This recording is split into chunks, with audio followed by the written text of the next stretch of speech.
How do I go about this? I also have nail polish in my mouth, I think. Yeah.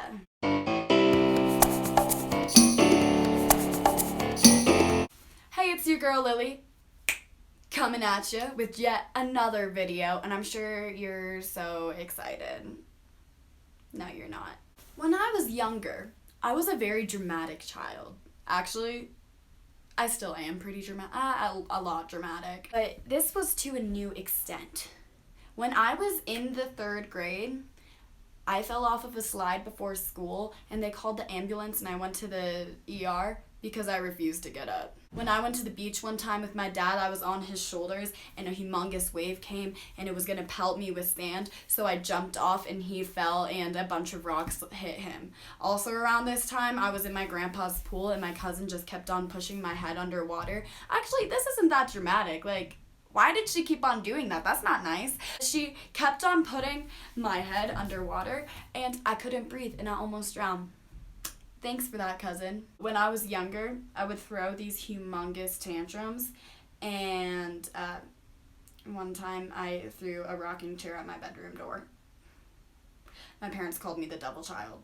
When I was in the 1st grade, I just moved to Colorado, and there was this boy I really liked, so when we were doing arts and crafts, I stood next to him and I whispered in his ear, "I love you." That's the creepiest way to do it, and when I tried to talk to him at recess, he ran away from me. Multiple times. Did I chase after him? Absolutely. Can we just talk about this? It was a thing. And we just need to leave it at that. This was actually pretty recently, and when I say recently, I mean in December. And when I was at my work, I was working with like the whole Santa Claus thing, you know, where Santa and Mrs. Claus come and like the kids sit on their laps and they're like, "I want an Xbox," and they're like, "Okay." They were like, and it was near the end, and they're like, "Do you want to tell us what you want for Christmas?" So I sat on their laps, and I yelled very loudly, not intentionally, but I said very loudly, "A boyfriend." The whole entire restaurant heard. When I was in the 5th grade, there was the whole growing and changing situation. And at the beginning of the year, I heard a boy say sex, and I was like, and I went, "Oh, like you can't say that." And he goes, "You're going to be hearing it for the rest of the year." And also at that time, I didn't really know what 69 meant, and I just thought it was just people having sex. But man, that was a shock freshman year. Also, during, what was it called?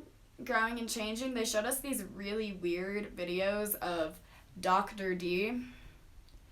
I don't know if there was a pun intended there or not. And they were talking about how the magical thing called life happens. Last but not least, this also happened relatively recently. I competed in Miss Colorado Teen USA pageant, and I went up to introduce myself with Lily Merwin, 15, Evergreen, and I had a humongous voice crack. I will leave the video right here. Lily Merwin, 15, Evergreen! Woo! The judges flinched. Let me think, do I have any other ones?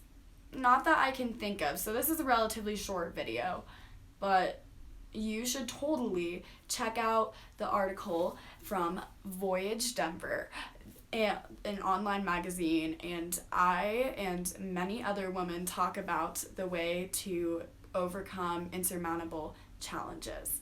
So I will leave that link down below, or I will leave the link of the website down below, and I will be back with you guys with another video. So please subscribe, don't subscribe, like, don't like, dislike, please don't, and I'll see you guys with another video.